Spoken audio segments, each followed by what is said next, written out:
nos vamos a referir a, bueno, a una información que viene siendo muy común para todos los argentinos desde hace ya un tiempo, como es el COVID-19.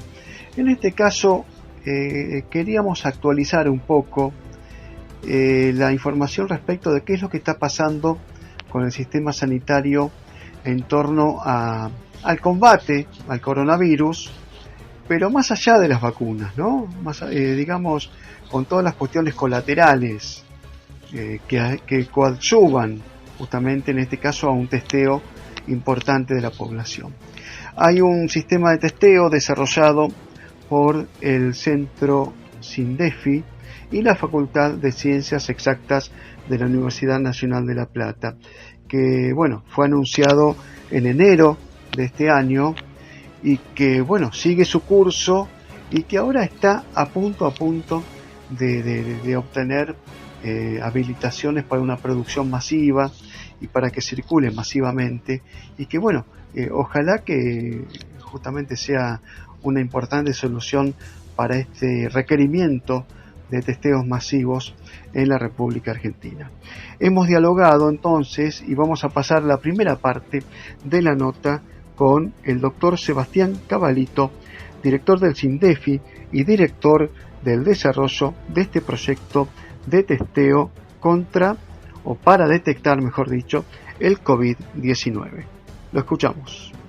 Es un honor para nosotros estar en diálogo con uno de los científicos de la ciudad de La Plata, de donde somos oriundos, pero también, en este caso, uno de los tantos en la República Argentina que día a día, ¿no?, justamente contribuyen a mejorar lo que es la investigación básica, en este caso, que bueno, después se convierte en ciencia aplicada, y vaya si se convirtió justamente en esto, porque estamos hablando con un director del centro SINDEFI, aquí en la ciudad de La Plata, un centro que depende, entre otros, del CONICET, de la Universidad Nacional de La Plata, y ha dirigido un equipo que desarrolló un test rápido para detectar el COVID-19.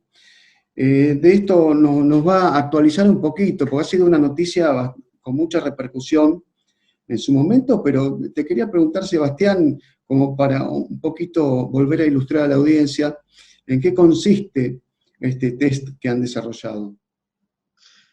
Sí, ¿qué tal, Martín? Buenos días. Mira, el tema es el siguiente, como para poner un poco en contexto. En la actualidad hay, llamémosle, 4 grandes grupos de test para identificar COVID. Grupos en el sentido técnico, no de grupo de personas. 2 de ellos pertenecen al llamado, o a los llamados test directos, ¿sí?, que detectan el virus. Los 2 arrancan con un hisopado nasal o una muestra de saliva, y después ese hisopado va o bien a hacer una PCR, la técnica que todo el mundo conoce después de un año de estar nombrándola en todos lados, claro, en la cual se amplifica el ácido nucleico del virus, y en base a eso se dice, ¿está el virus? ¿No está el virus? Y uno que está de moda, o que ha cobrado su minuto de fama en este momento, que es el llamado test de antígeno, que es el que le hicieron a Alberto Fernández hace un par de semanas, en el cual, de nuevo, arranca con el hisopado, pero en lugar de identificar el ácido nucleico del virus, lo que se identifica es las proteínas del virus, ¿sí?, en un sistema físicamente igual al test nuestro, que es como este, ¿sí?, que es muy semejante a un test de embarazo. ¿Sí? Se pone, en el caso del test de antígeno, el líquido se pone en este agujerito, y en esta ventana aparecen una línea o 2 líneas si el resultado es negativo o positivo, igual que un test de embarazo. Esos son los que detectan el virus. Por otro lado están los test indirectos, que detectan anticuerpos que nuestro organismo generó durante la infección con el COVID o con cualquier otro patógeno o lo que fuere. De esos sistemas hay uno que se realiza en laboratorio, que se llama ELISA, es uno que suele hacerse en hospitales, en centros de salud, y después está los test rápidos de anticuerpos, que es el sistema que desarrollamos nosotros durante todo el 2020. Arrancamos justo hace un año, arrancamos a mediados de abril del año pasado, y terminamos el 5 o 6 de enero de este año con la habilitación en ANMAT para su producción y venta por Pharmacop, que es la empresa a la cual le transferimos el desarrollo desde el CONICET y las empresas que habían participado en la financiación. Claro, perfecto, sí, en particular, el test este que desarrollamos, bueno, como se los mostraba recién, es físicamente es muy semejante a un test de embarazo. Se pone una gota de sangre que uno se saca de un dedo en este orificio, se pone un par de gotitas de un líquido que se llama, es un buffer, que lo que hace es hacer que la sangre sea fluida, migre por una tira de papel especial que hay acá adentro, y de nuevo aparece una línea si el test es negativo, o 2 líneas si el test es positivo. Bueno, que muy, muy interesante, obviamente. La pregunta, bueno, se me ocurren muchas, pero digamos, ¿esto en 5 minutos se detecta? El tema. Tanto el test de antígeno de los directos, como este test indirecto, los dos se resuelven, la reacción en sí, en 5 minutos. 5. El test de antígeno es un poquito más lento, creo que tarda 15. Pero digamos, son test muy rápidos. Son un poco menos sensibles que su contraparte de laboratorio. Digamos, el test de antígeno es menos sensible que la PCR y el nuestro es menos sensible que el ELISA, pero tiene la ventaja de poder realizarse en la vía pública, o en un pueblo, o en el interior, o en una fábrica, digamos, ir a la búsqueda del paciente, en lugar de tener que venir el paciente, o la muestra del paciente, en el caso de la PCR, hacia el centro de salud. Vamos a compartir la segunda y última parte de la nota con Sebastián Cavalito, director del Centro SINDEFI de la Facultad de Ciencias Exactas de la Universidad Nacional de La Plata. Mucho se ha discutido, Sebastián, respecto de la eficacia de los testeos, entre tantas alternativas que nos has descrito, el tema de los falsos positivos y demás. ¿Qué estudios han realizado al respecto? ¿Qué tasa de positividad han detectado ustedes en su test? Obviamente hay distintos niveles de sensibilidad dependiendo del sistema que uno use. Como te digo, estos sistemas portátiles son inherentemente menos sensibles que los de laboratorio. Depende mucho de cómo esté realizado, depende mucho de cómo, en el caso del test de antígeno, cómo esté tomada la muestra, ¿sí? Realizar bien el hisopado no es trivial, no es que uno puede hacérselo así nomás y, listo, va a dar. No, hay que hacerlo bien, yo no lo podría hacer, nunca hice uno, no soy ni médico ni bioquímico clínico como para eso, pero sé que es parte, digamos, del resultado está en cómo se realiza la toma de muestra. Después, obviamente, todos los tests tienen falsos positivos y tienen falsos negativos. Cuando uno hace el desarrollo de un test de estos, sobre todo cuando son test primarios, digamos, los test de screening masivos, normalmente se busca que, esto es general para cualquier patología, tengan mucha sensibilidad, la máxima sensibilidad posible, aún a expensas de perder especificidad, ¿sí? ¿Qué quiere decir eso? Que no se me escape ningún positivo verdadero, o la menor cantidad posible, aún a expensas de que alguien que no es positivo me dé un falso positivo.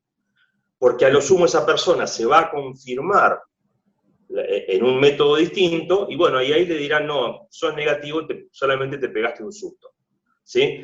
En general, los test de screening masivo tienden a buscarse eso. Obviamente siempre tienen posibilidades de tener un falso positivo, un falso negativo, lo cual es lo más peligroso, porque en este caso una persona que se hace un hisopado, le da negativo, y sale a la calle, contagia. ¿Sí? Claro. Más allá de los problemas personales que puedan tener por enfermarse, por empeorarse su situación o lo que fuera. Eso ocurre siempre, depende mucho de la calidad del producto, depende mucho de cómo lo esté hecho, depende mucho de cómo se use. El año pasado hubo el primer uso de este tipo de test, los test serológicos, que fue famoso de alguna forma, los hizo la ciudad de Buenos Aires en las estaciones de tren. ¿Sí? La gente pasaba, le pintaban el dedo, Y ahí surgió que si daban positivo, que si daban negativo, que el 50% estaba mal. Sí. Bueno, esto estuvo mal hecho, en mi opinión absolutamente personal. Primero por el lugar. A mí no me parece que este tipo de testeo sirva para cuando hay gente deambulando que no volvés a ver, ¿sí?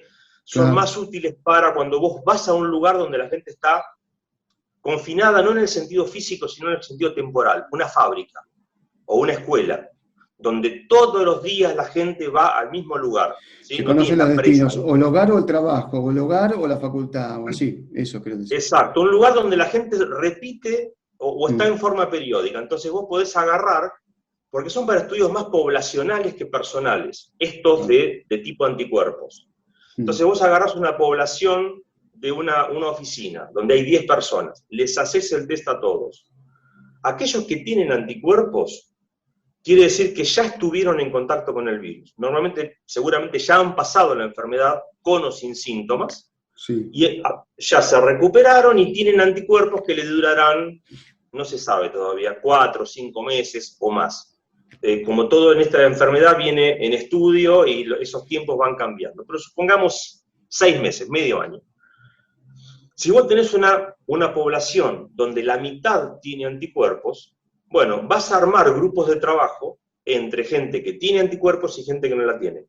Estos no se van a infectar porque ya tienen defensas, o si se infectan van a ser muy leve, y estos, si se infectan, el virus va a tener menos blancos para contagiar, porque le quedan solamente los que no tienen anticuerpos. Claro. Esto sería una primera forma de armar burbujas sanitarias entre gente con protección y sin protección. Burbujas a gran escala. Hablando de escala, ¿no? Hablando de cómo manejar grupos en fábricas, en colegios, en lo que fuere. Pero eso que decís es importantísimo para aplicarlo ahora, me parece. No sé, ¿se está aplicando? No sé. Yo creo que no. Yo creo que no. Me parece que sería muy interesante que se compartiera. Requiere una logística y una organización que yo no sé si Argentina en cualquier nivel puede conseguir. ¿Sí? Suena más a una cuestión de tipo Alemania, de decir, bueno, sabemos quiénes son todos estos, sabemos quiénes son todos estos. Nosotros somos medio caóticos para todo, desde la vida personal, al gobierno, obvio. El que sea, en somos un trabajo. Somos así, seguro, Sí. seguro. Te quiero Y preguntar, el otro uso, perdón. Sí, el otro uso que para mí en este momento sería más que importante es, volviendo al ejemplo de esa oficina con 5 personas con anticuerpos y 5 sin. Si vos tenés solamente 5 vacunas para darle, se las das a estos 5 que no tienen anticuerpos. Claro. Y a estos los dejás esperando para dentro de 3 o 4 meses porque ya tienen defensas. Lo que hace una vacuna es repetir en una forma sin peligro para la persona lo que hace la enfermedad, que es enseñarle al cuerpo a defenderse. ¿Sí? Entonces, vos con la mitad de las vacunas conseguís la inmunidad de rebaño. Eso idealmente debiera hacerse, sobre todo porque claramente no vamos a tener vacunas en cantidad en el tiempo que